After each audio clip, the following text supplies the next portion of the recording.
What's up, NBA fan? What's up, all sports fans? It's your boy JB, host of the Behind the Bench Podcast Network and channel.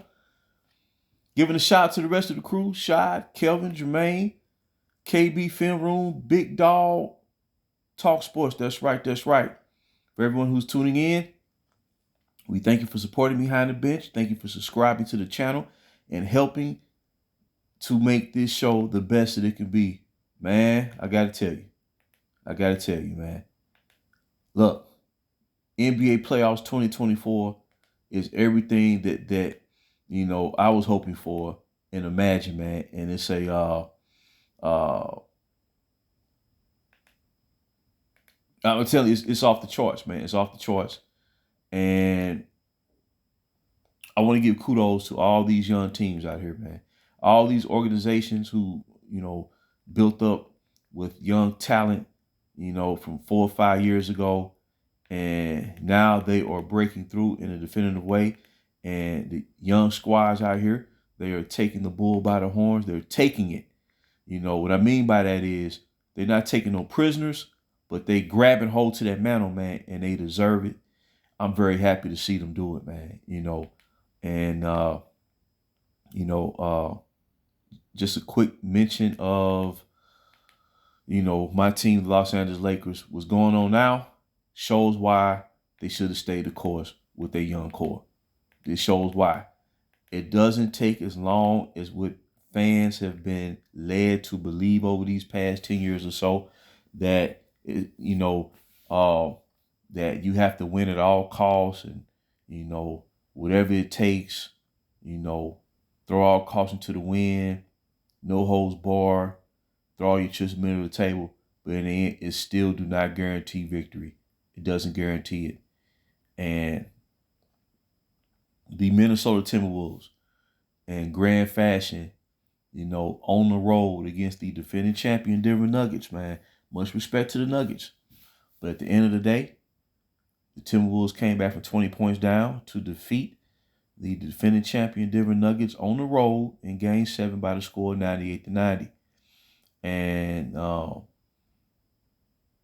conventional thought would be that Denver would prevail and win at home to advance to the Western Conference Finals. But Minnesota had other plans in store where they won with a full team effort.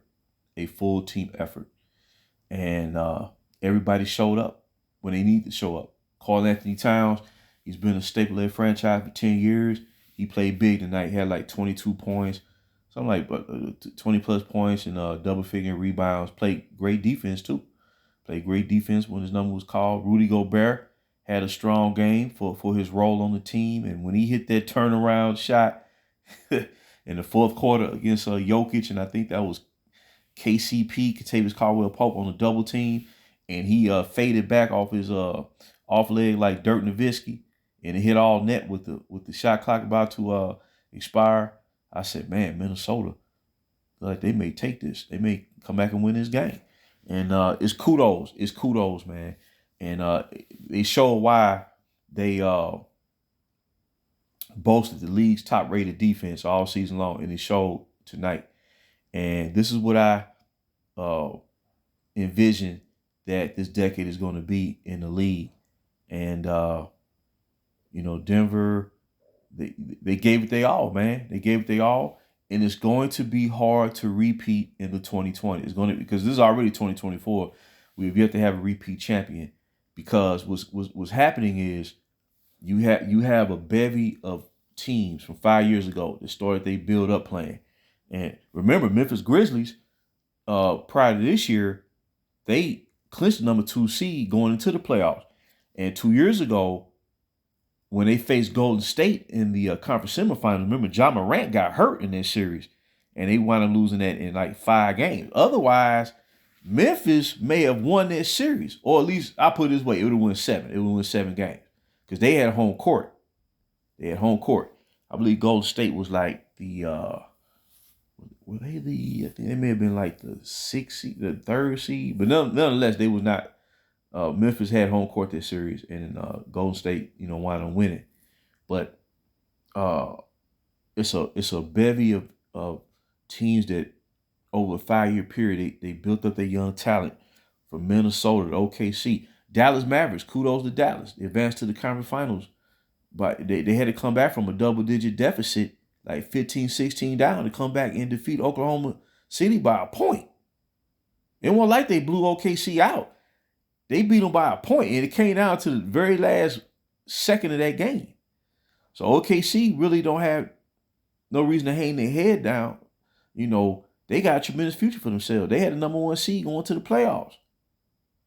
You see what I'm saying? But yeah, this NBA playoffs is showing to all basketball fans that there's a passing of the torch.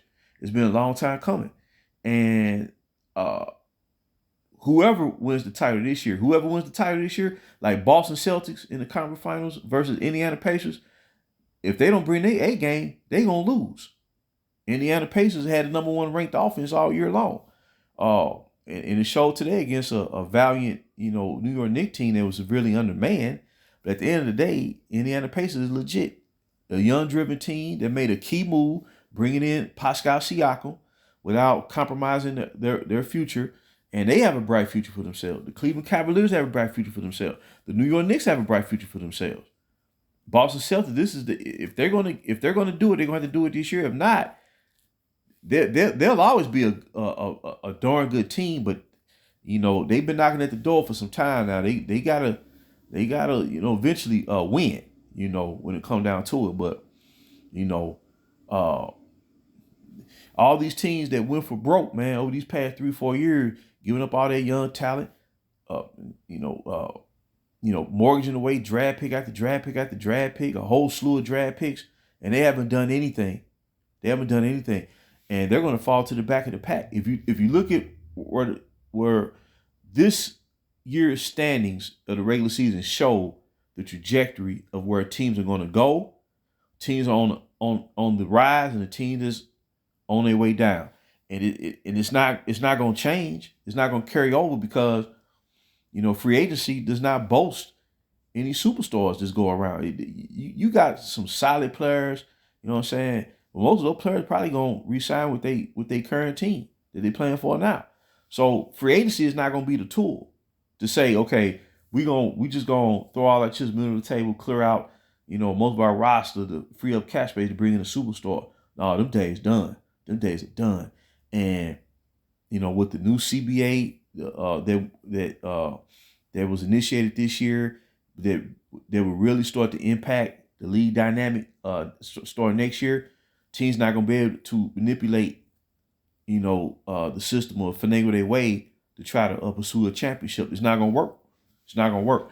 And this is why, like I said, as a Laker fan, that we were so far ahead of the curve that if we just saw and had the foresight to say, man, okay, once we go through this initial period of the young core growing and maturing as players, once you get that through that initial phase, which is about a 3-year period, when you start seeing the results, then you've passed that point of initial struggle. Now you're ready to rock and roll, and then you have a whole decade to look forward to. Well, that's been given up, and that's why the Lakers were in flux. That's why the Clippers were in flux, because the Clippers responded to what the Lakers did 5 years ago when they gave up what they gave up to get Anthony Davis. And then the Clippers say, okay, to get Kawhi Leonard, we got to, give up a bevy of draft picks to bring in Paul George and trade away a young Shai Gilgeous-Alexander. So any team out there that have thrown all their chips in the middle of the table the past 3-4 years, they finna fall to the back of the pack. It's not really anything they're going to be able to do about it, because if you give up all them draft picks, that means you can't draft nobody. And the stars that you got now, most of them, they're on the downside of their career. And like I said, there's no stars, no like big time superstars in free agency, because most of these young stars are re-up with 4 or 5 year extensions with the team who drafted them. So you the handwriting's on the wall. You're going to have to build. If you're in a position where you got to start from scratch, you're going to have to build. You're going to have to draft astutely, to what you're trying to do. Build around your best player, and then build around your second best player, then build around your third best player. That's why Denver accomplished what they did last year and won a championship. It was a 5-6 year process. Now, they didn't repeat, you know what I'm saying? But they'll be back. They'll tweak their lineup next year. They'll be right back at it again because they in their prime. You know what I'm saying? And I know it's a disappointment that they lost, but I have to give Minnesota their props, man. They stuck with it. They stuck with Karl Anthony Towns. They made it, they brought in Mike Conley, veteran point guard, to run that offense, a playoff of Anthony Edwards.